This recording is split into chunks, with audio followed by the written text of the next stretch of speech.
and welcome to Madrid, where we're currently doing pre-season testing ahead of season 11 of the ABB FIA Formula E World Championship. And we're talking driver lineups because when you look up and down the grid, 4 teams have decided to stick, 1 has decided to twist entirely, and most of them have made a few changes along the way. So let's take a look at everything you need to know ahead of season 11. Well, how about we begin with reigning teams and manufacturers trophy champions, Jaguar TCS Racing. Understandably, they have decided to stick. They've stuck with their 2 Kiwis, Mitch Evans and Nick Cassidy, both of whom were in the Drivers' Championship fight last year, till a sticky weekend in London left Pascal Wehrlein to take the title. However, coming back into season 11, these are 2 drivers who are unbelievably motivated to finally make it to that top spot. They took 4 victories collectively for Jaguar TCS Racing last season and were unbelievably consistent throughout the year. And that consistency is something they're going to be wanting to carry on heading into next year. Heuer Porsche massively had a season of ups and downs last year. The up has to be Pascal Wehrlein securing that Drivers' World Championship in London. Now sporting the #1 on that beautiful purple Porsche, he's going to be wanting to repeat that success and seeing how he can do heading into season 11. But we have to talk about Antonio Felix da Costa winning 4 of 5 races towards the end of last season to have the ultimate comeback and really put himself in the hunt for the championship heading into next year.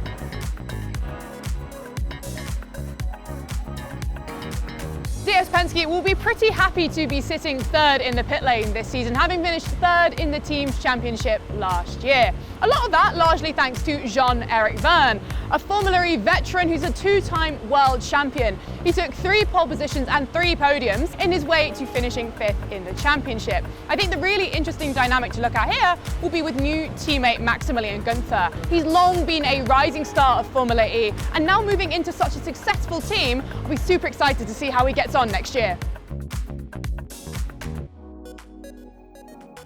What a couple of seasons the Nissan Formula E team has had. After bringing back Oliver Rowland last year, he's made an incredible comeback to the team, taking 2 wins and 5 podiums to put in a real championship charge that we expect to continue into next season. But there's also something worth looking at with his teammate. The team have decided to depart ways with Sacha Fenestraz and instead have done very similar to what they did with Ollie, and they've returned to Norman Nato, who departed Andretti Formula E team at the end of last year. There's really big pressure on Norman here. He's got to prove himself in this team, prove that he can help this team fight for a team's manufacturer. No pressure, Norm. Let's see how you do.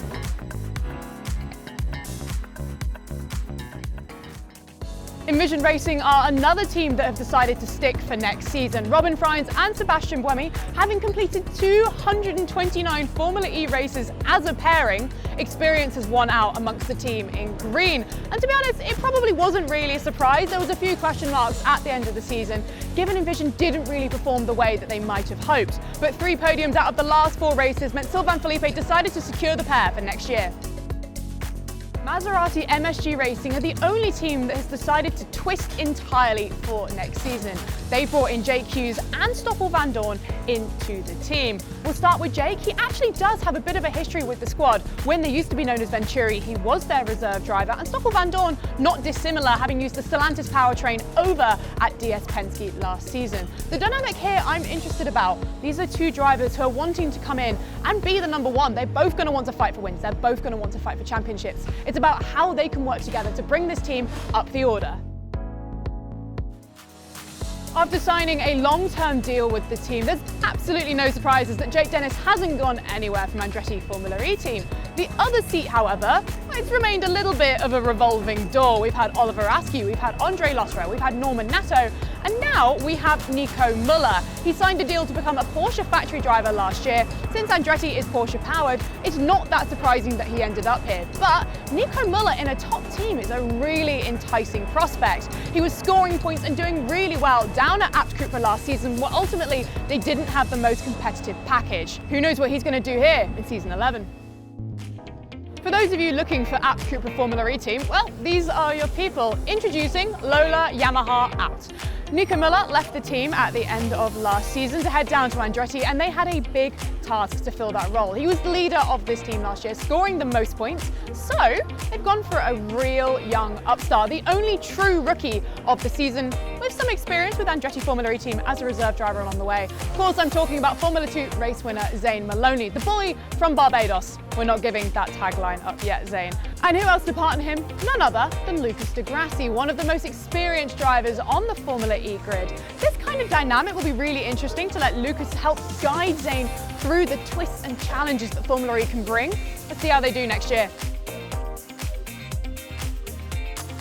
NEOM McLaren Formula E team, the team in papaya, and it was a surprise to many when Jake Hughes decided to depart the squad at the end of last season. They've stuck with Sam Bird for this year, but it was only right as to whose Jake replacement would be. Of course, Taylor Barnard, who for many will be a familiar name. He had to step in for Sam during Monaco and Berlin last year when Sam injured his hand in a race. Taylor was incredibly impressive, but he is very, very young. It's a lot of pressure on young shoulders. He's nearly half the age of Sam Bird. Sorry to keep bringing that up, Sam. What can he do this year? We'll have to wait and see.